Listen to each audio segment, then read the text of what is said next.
Good morning and welcome to our thought for the day with St Margaret's Church in Laceby in North East Lincolnshire, one of the 8 churches in the Wolds Gateway benefice in the Haverstraw Deanery and the Diocese of Lincoln.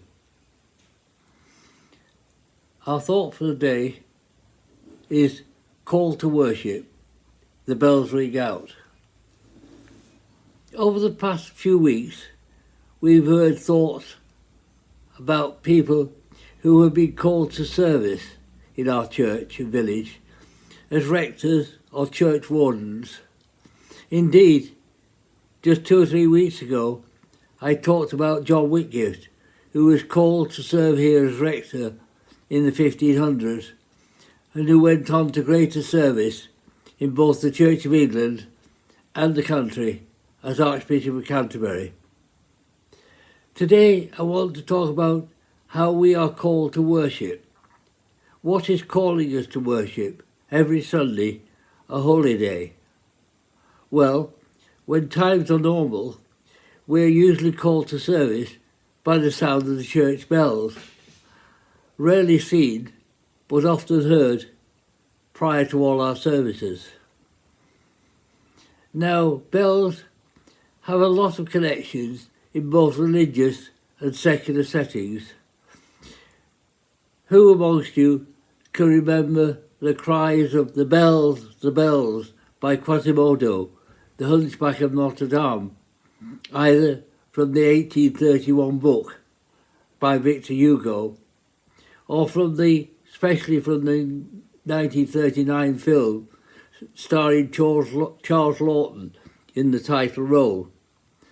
Indeed, many of our younger viewers might have seen the Disney cartoon of the Hunchback of Notre Dame from the middle of the 1990s.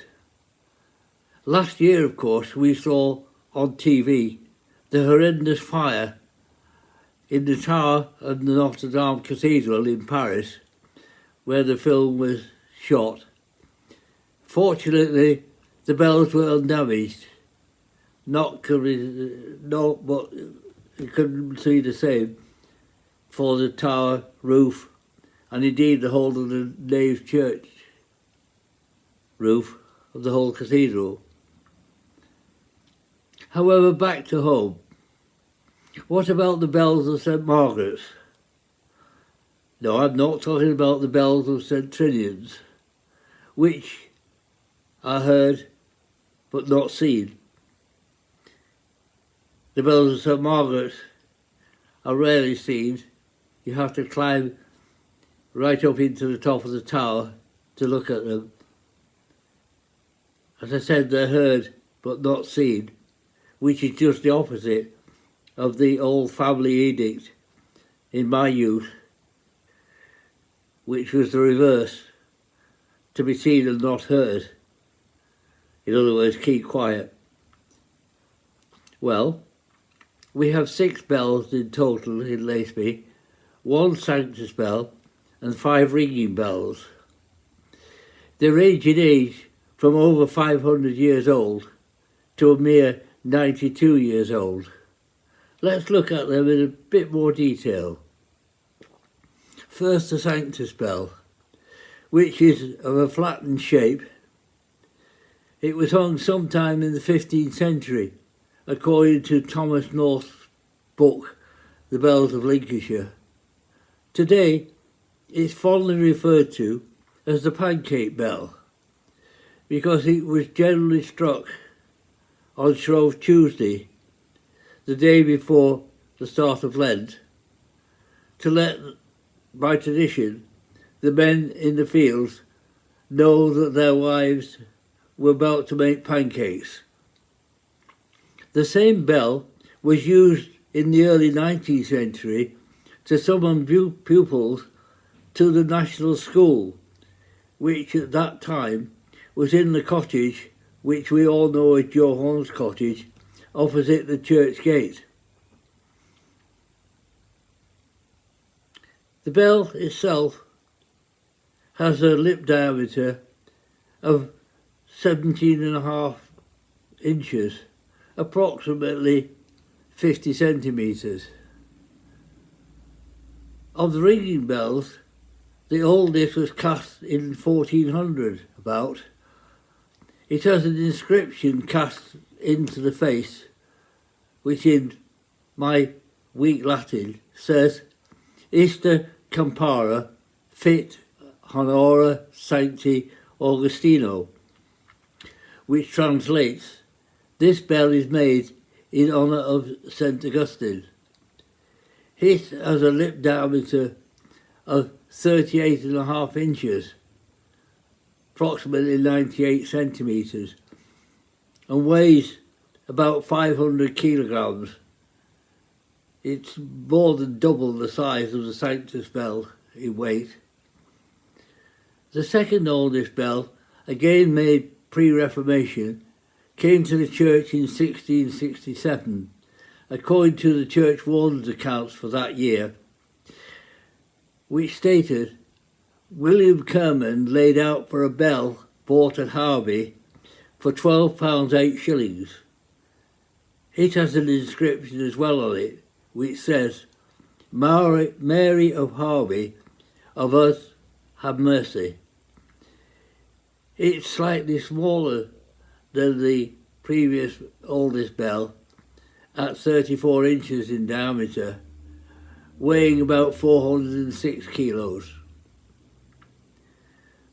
The third ringing bell, and the next oldest, is dated 1712.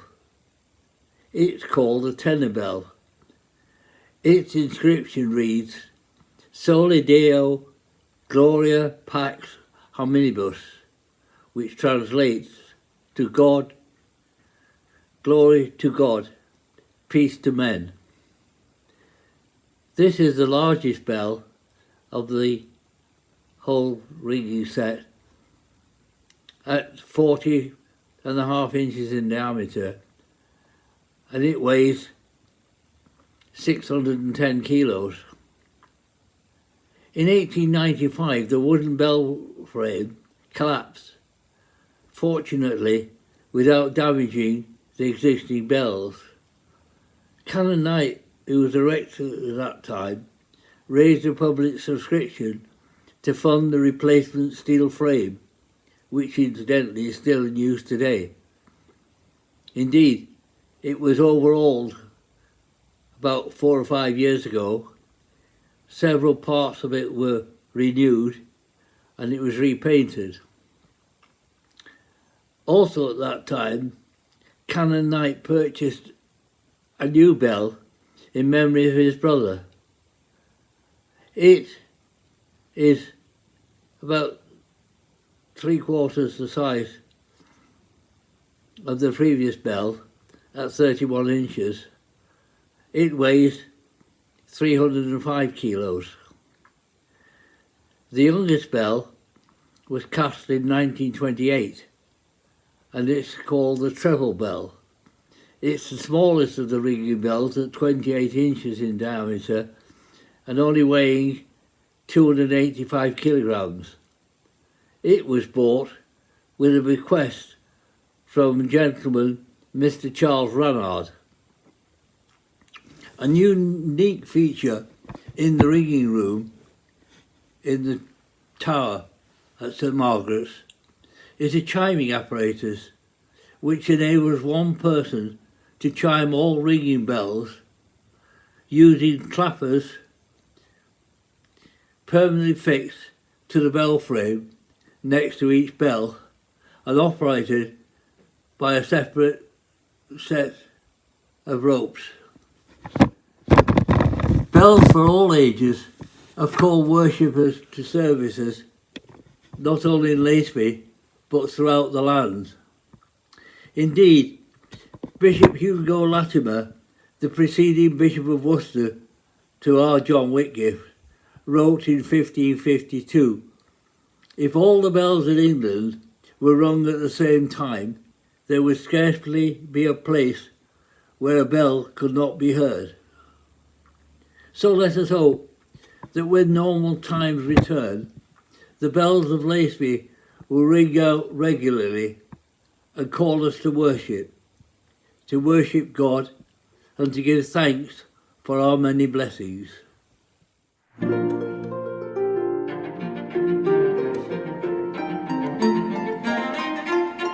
dong merrily on high, in heaven our bells are ringing. Ding dong merrily the sky is lit with angels singing. Gloria,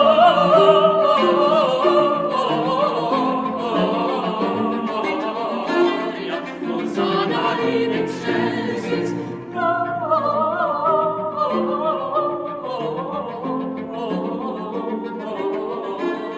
Hosanna in excelsis. Dinzo, hibby-lobby-lo, let steeple bells be swinging, and dee-lobby-lobby-lo, by priest and people songing.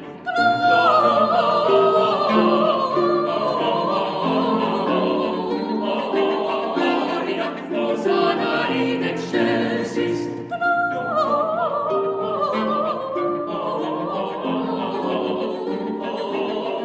Gloria, Hosanna in excelsis. Ding dong merrily on high, the bells are ringing. Ding dong merrily the sky is lit with angels singing.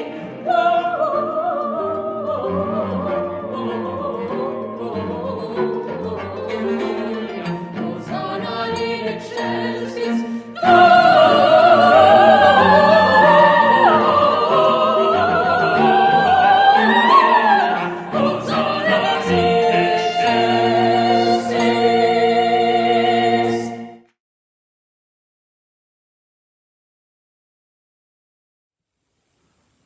So let us pray the words that our Lord Jesus Christ taught us.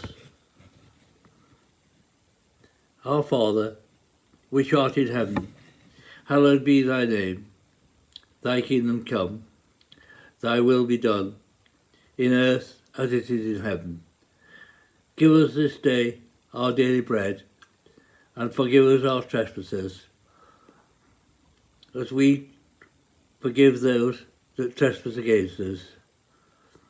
And lead us not into temptation, but deliver us from evil. Amen. Let us end as we would on a normal day in the North Aisle, looking at one another and saying to each other, the grace of our Lord Jesus Christ, and the love of God, and the fellowship of the Holy Spirit be with us all evermore. Amen. Thank you for listening to these thoughts as we are called to worship, and when times are better, we will be called regularly, and the bells will ring out. Goodbye. Stay safe. God bless.